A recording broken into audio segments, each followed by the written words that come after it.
So what I wanted to talk about was about being in balance financially. You know, you were talking about being in balance financially, being in balance time-wise with the gentleman before me. So I guess, and it's something I'm working on. And we want to call your attention to where satisfied and dissatisfied are. They're right in the center of the fulcrum in that perfect balance where it could go either way. It could easily tip this way or this way. Let's just acknowledge together for a minute that my quest, meaning you, my quest for satisfaction is the key to all balance in my life. Time balance, people balance, financial balance, because I'm the balancer. Nothing else is. There are no factors other than what I think that have anything to do with what goes on with me. There are no outside influences. It's all inside influences. So if I find that satisfaction balance, and then I think about finances, then I don't worry about money, because I can't worry about money and be satisfied at the same time. And I can't really appreciate the money that I don't have without noticing that I don't have it. So that's not the key. So I just do my best to be satisfied where I am. I'm doing good, and it's getting better. Right. I agree with that. I'm practicing that. Okay, so what about this feeling of deprivation or sacrifice? It seems like to get... Well, we just have one first question. Yeah. Is that a satisfying feeling? Of course not. Of course it isn't. It seems like, especially like around money, maybe, that to get into balance... But you're missing the whole point of what we are wanting you to understand. Of course, all of those feelings you have, and they're legitimate feelings, and of course you have them, and momentum is taking them there. But you can't get to where you want to be by addressing those feelings. You just can't get there. You can just poke around. We could write 400 processes around those feelings, and you'd just pretty much stay right there. Ask your question again. Okay, so the question is, how do you find balance without, and around, let's say financially, for example, without feeling that you have to deprive yourself or experience struggle or effort? First of all, feeling like you have to deprive yourself is as far out of balance as not feeling like you have enough money. Satisfied, and then there's deprivation. Satisfied, and then there's sacrifice. None of that works. Now ask another question. Well, how do I not feel those feelings? Well, take a nap, and when you wake up, try to think a thought that doesn't feel like that. Use the power of your mind, use the discipline of your mind to reach for satisfaction instead of going into those lazy thoughts that you've thought your whole life. But don't do it the hard way. Do it the easy way. Do it from here, not from here. That really is the key, because all of your questions are coming from way over here. How do I get to where I want to be from way over here? And we say, well, you can do it, but it's harder. Mm-hmm. Yeah, because it seems to me like getting in balance. Okay, this is it. So we have a game. It's in the Ask and It Is Given book, and it's the perfect game for what you're reaching for here. And as we tell you this game, we are then going to tell you how this game applies to the satisfaction factor. So the game is this. So I acknowledge that I'm out of balance, and I'm worried about money, and I'm also frustrated because there's so much I want to do that I can't do. So I feel bound by my inability to get more money, and I'm mad at myself a little bit, and mostly I just don't understand, and therefore I'm frustrated. And so I'm sort of even mad at Abraham, who acts like I can do anything I want, and I haven't been doing what I want. So there's where So here's the game. Get a columnar pad. As many columns as you need. Esther started with one that had 24 columns on it. Great big columnar pad. And so we asked Esther and the friend that she was counseling financially at the time, make an assessment of where you stand financially. And so we asked the question, what is the payment that you make that is the biggest every month? And this person said, house payment. So had them write house payment and wrote what the amount of the payment was. What's next? Car payment. What's next? Insurance payment. What's next? Credit card payment. What's next? Credit card payment. What's next? Credit card payment. What's next? Credit card payment. What's next? Credit card payment. What's next? Credit card payment. What's next? Credit card payment. What's next? Credit card payment. What's next? Utility. What's next? Water. What's next? Telephone. What's next? And so they pretty much filled up 24 columns on the columnar pad. And then we said, write this statement across the top. These are my commitments to the financial world. I've made these commitments, and I intend to do my best to make all of these payments every month, and in some cases do twice as much as I said I would. So we said, write that, and they did. And then we said, what is on the far right column? What's the smallest column? It was a bicycle that they had purchased from Montgomery Ward, and the bicycle payment was $14 a month. So we said, do you think that you could pay all of these? And they said, no, I can't pay them all. We said, can you pay the minimum payments on all of them? They said, no. And we said, which one of these would cause you the least trouble if you didn't pay it? And they said, that credit card and that credit card and that credit card, because they seem to like me to get my balance high. So they'll just charge me extra interest, but no terrible repercussion will come. So I said, all right, we would encourage you to write 2 checks to Montgomery Ward, make 2 bicycle payments. And they said, that seems weird. Why would I do that when I can't do that? And we said, because you can't do that anyway. But you can find $14 over there. So just do it. And when you do it, say to yourself, I did twice as much as I said I would. And then we said, way back then, feel the satisfaction of that. I did twice as much as I said I would. And we said, play this game and watch what happens. So they played the game, and here's what happened. A little more money came. They made a little more payments. But the big thing that happened was, instead of going to the mailbox with trepidation and fear, instead of stacking up the bills and not wanting to open them, within a very short time, it became a game. It became a game of satisfaction.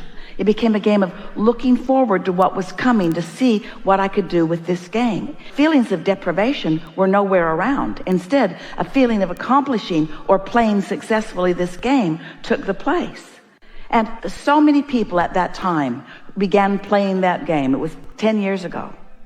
Began playing that game and began receiving the feeling of satisfaction from it. And little did they know that a feeling of satisfaction is the key to opening the door. Because when you feel satisfied because you've done something so silly seeming as making 2 bicycle payments when there were other payments that you were having a hard, who knew that that feeling of satisfaction would then open the door and make you then more receptive, have better timing, be in the right place at the right time. Avenues of financial gain became apparent to them that were not apparent to them before, because in satisfaction they were in the receiving mode, while in dissatisfaction they had that door closed. We're not kidding you. It will seem like magic.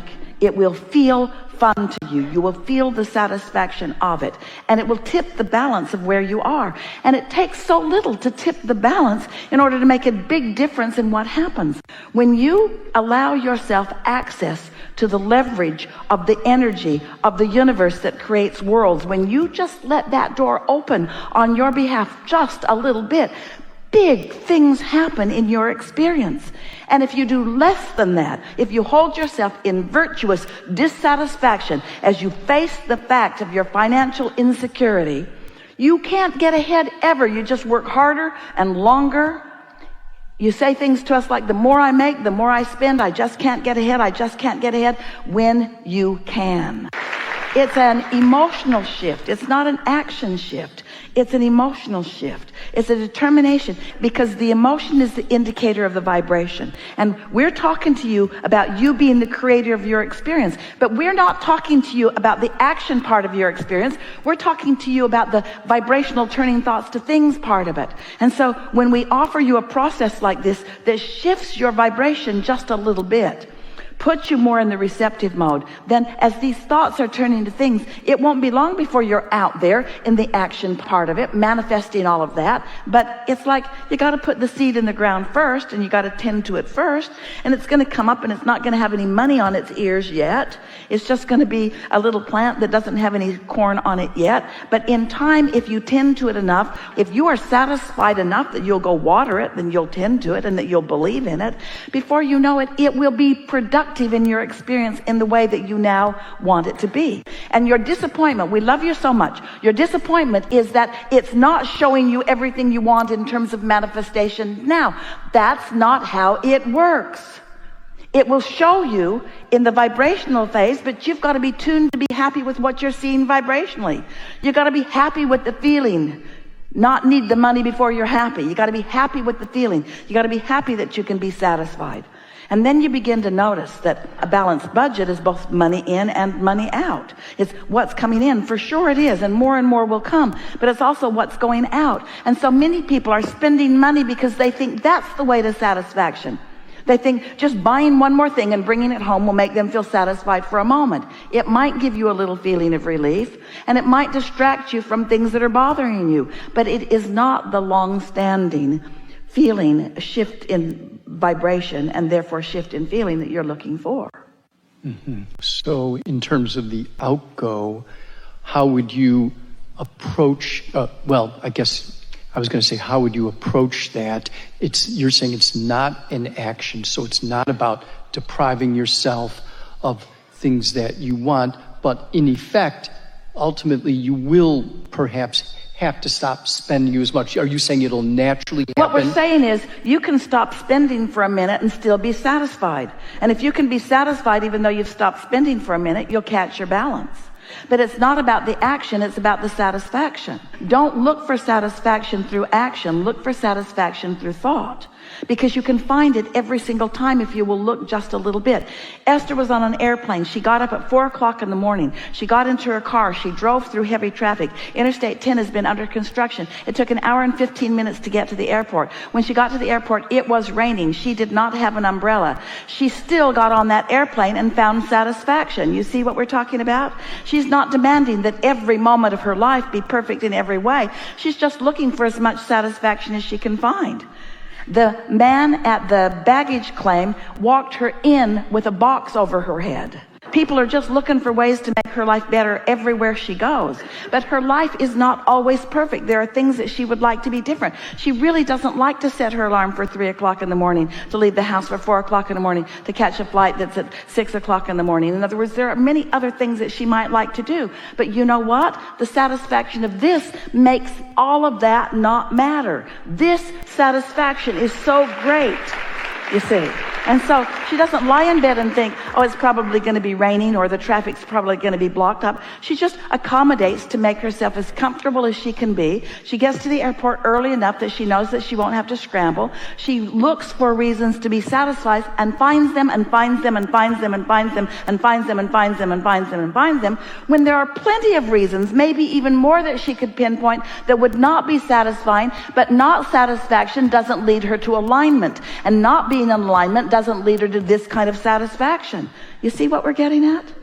You just have to decide that it's all up to you. The way you feel is all up to you, and that you can find satisfaction, and then it will lead to more and more and more and more and more. People watch Esther and they think, well, of course you're satisfied. You're wealthy. Esther is wealthy. Of course you're satisfied. You're wealthy. Of course you can fly first class. And if Esther really wanted to go toe-to-toe with you in your dissatisfied analogy, she would say, I still had to get up and make the flight. I still had to find a way to get to the airport. I'm just not magically appearing at the airport yet. I haven't been that satisfied.